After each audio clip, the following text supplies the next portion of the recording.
We want to push off the real estate, not be part of it. We're buying revenue. That's all we're doing. You don't have to know the words. Okay, when you talk about it, the accountants never gave a fucking prospectus. I've been doing this 50 years.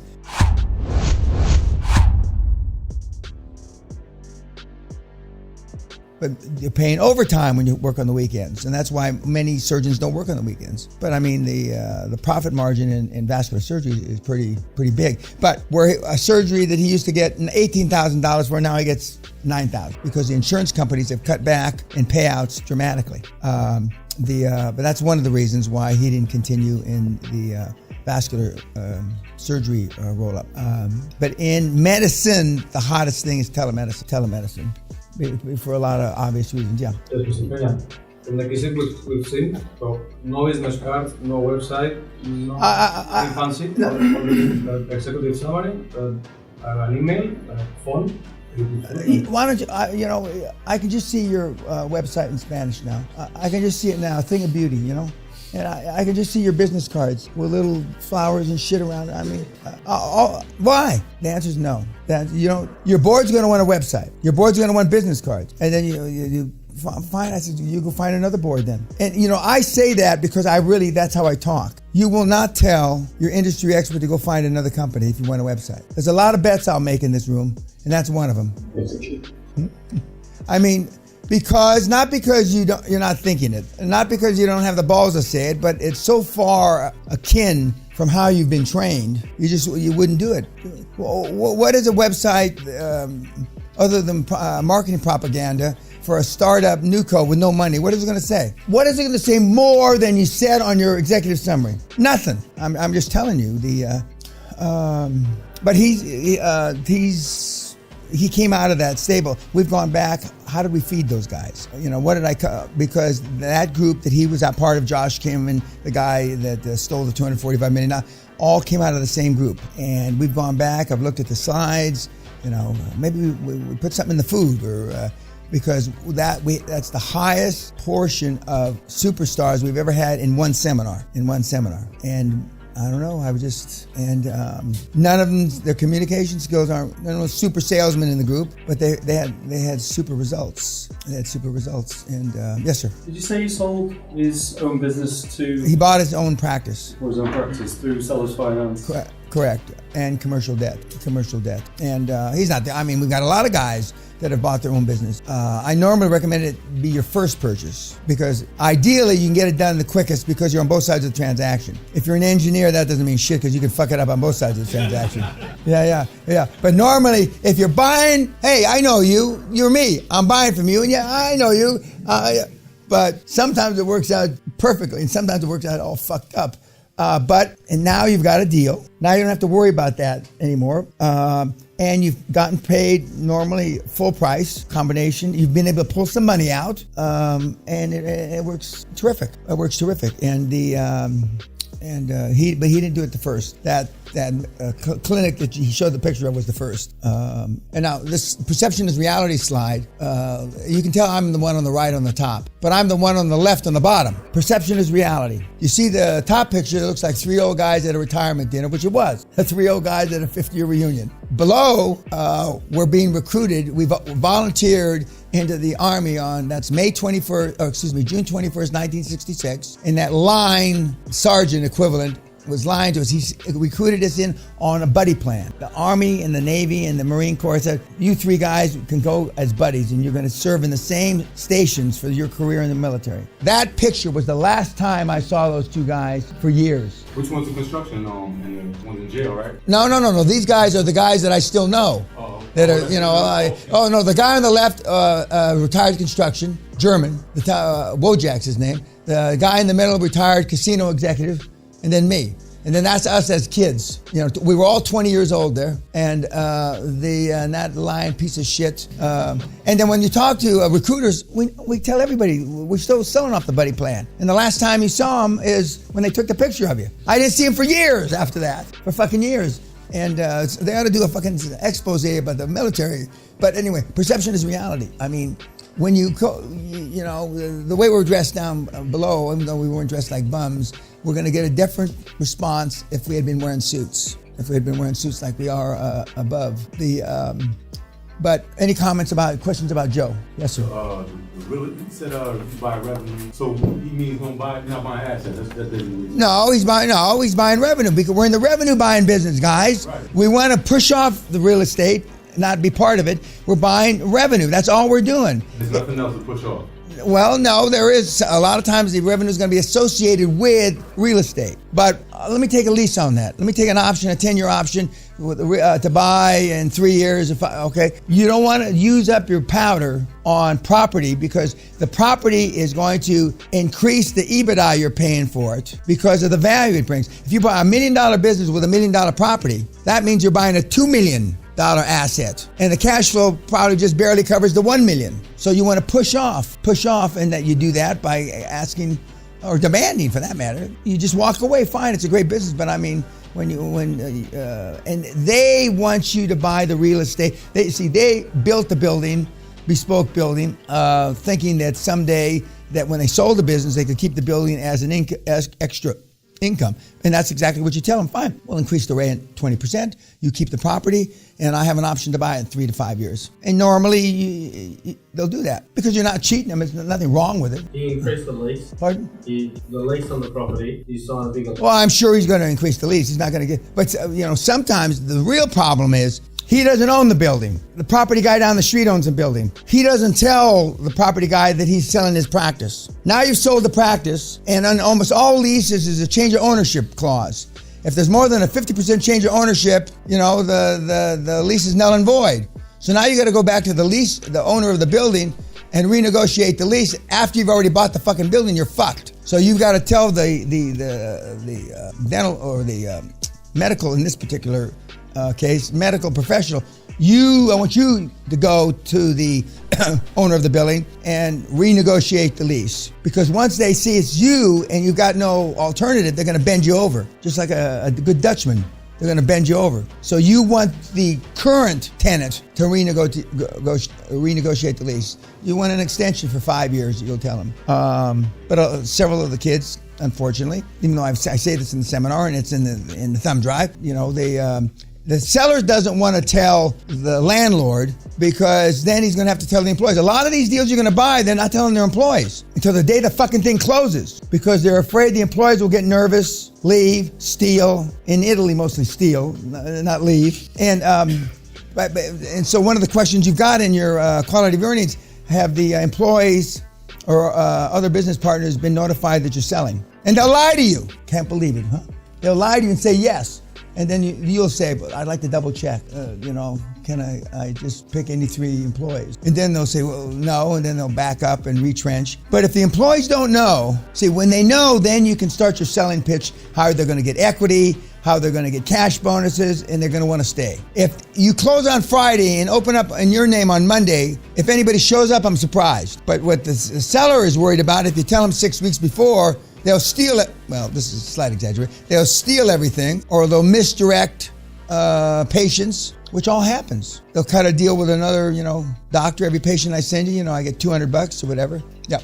Could you go over in a little bit more detail what equity the employees of the acquired company will get and why? No. Well, there's several ways to do it. The easiest way is to put together a 10% stock option plan. The employee stock option plan, 10%. And that 10% comes one of 2 ways. You either dilute everybody 10%, or because you're a rich, beneficent Chinese person, you take 10% out of yours. We know what they're going to do, right? They're going to dilute everybody 10%. Okay. Oh, the black man's laughing back here. Oh, you're a rich, beneficent black guy. You know which way it's going to go, right? You're going to take, But I mean, so it comes. So what you do is you issue, if you've got 1 million shares, you issue another 100,000 shares, you put it in the employee stock option plan, okay? And then for employees to stay a year or more, they get some pro rata amount of the shares. And when now they have nothing. Now I got asked a few weeks ago, or a few months ago, how do you know they've got no ownership in the company? Because I've been doing this almost 50 years, and I've yet to see anybody have any ownership that the regular owner would give the employees. So Now, they're always the first, but so I know they won't, and I know they'll be impressed. And the way you get their attention, remember, financial motive must prevail. When they find out that they're going to be able to join, and it's not, you don't make them join the stock option plan. It's voluntary. But when they see there's no downside to being in it, we're going to give you stock, and if you buy options, we'll double it. You don't have to buy them, but if you do, we'll match it. There's no downside. It's really a built-in savings plan, and a lot of people like that. And it's the right thing too. And I'm not a right thing kind of guy too. I'm doing shit just for it's the right thing, but it is the right thing to do. It's the right thing to do. Did I answer your question? Yes, sir. There was another question. Okay. Anything else about Joe? Yes, sir. At some point, he mentioned something from the accounting firm to get a prospectus. Okay, he's using the wrong words. He used the word we're going to raising capital. He didn't raise a dime. He means borrow. Okay, you don't have to know the words. Okay, when you talk about it, the accountants never gave a fucking prospectus. I've been doing this 50 years. It's just a word he picked out of, maybe it's he saw it in a magazine or something. But there are no prospectuses. What he's talking about is the proposal that KPMG gave him to do delayed fees. He then gave it to the lawyers. Then the lawyers think, well, shit, KPMG is on board and has done due diligence, so we'll be on board. But it's not a prospectus. There is no prospectus, okay. But I mean, so far, everybody that's talked has used the wrong words. No matter how successful they've been, I know that's not how you've been taught in life. But, when you learn the 25 or 30 phrases that you're going to get tomorrow afternoon, and remember, you answer no matter what the question. What time is it? Number 3. Okay, do you think global warming's for real? Number 8. Do you think Trump's going to be reelected? Number 4. I mean, you're just same answers, and you'll do well. You'll do well because they only have about 15 phrases that they use, the bankers. But I mean, it's simple. I mean, it's simple. Another comment? Yes, sir. I've already got a great relationship with my law firm. Continue that relationship? Or? Well, I mean, is it on a delayed fee basis? No. Well, they'll never switch to delayed fees. Those of you that have lawyers and accountants, if you can convince, and you've been paying them, if you can convince them for a delayed fee basis, please let me know, because that'll be a first. Because there's no reason for them, 2 years, 5 years, or 46 years, you've been paying them, for them to all of a sudden to go to the management committee of their partnership and say, oh yeah, we're now switching to a delayed fee basis where the risk is all on us. That's not going to happen. It's not because they're not great lawyers. That has nothing to do with it. But unless you want to pay these guys, you can give them the opportunity, but I've never seen anybody accept it. And then they're going to say, okay, how many deals? And you're going to say you want it uncapped. They're going to say they'll cap it. But normally the delayed fees are capped at 3 transactions. 3 failed transactions. If you fail on 3, then they say they can't do any more work for you. You go out and do transactions and you come back to them with a successful transaction. Do you use those outside lawyers as your personal lawyers? No. You should always have separate lawyers. That's a good question for the wrong reason. Okay, you should always have your own personal lawyer. Always your own personal lawyer that's representing you. I went to a board meeting a few months ago. We got great representation. We're there for the first meeting, like we talk about, and I walk in with my own lawyer, and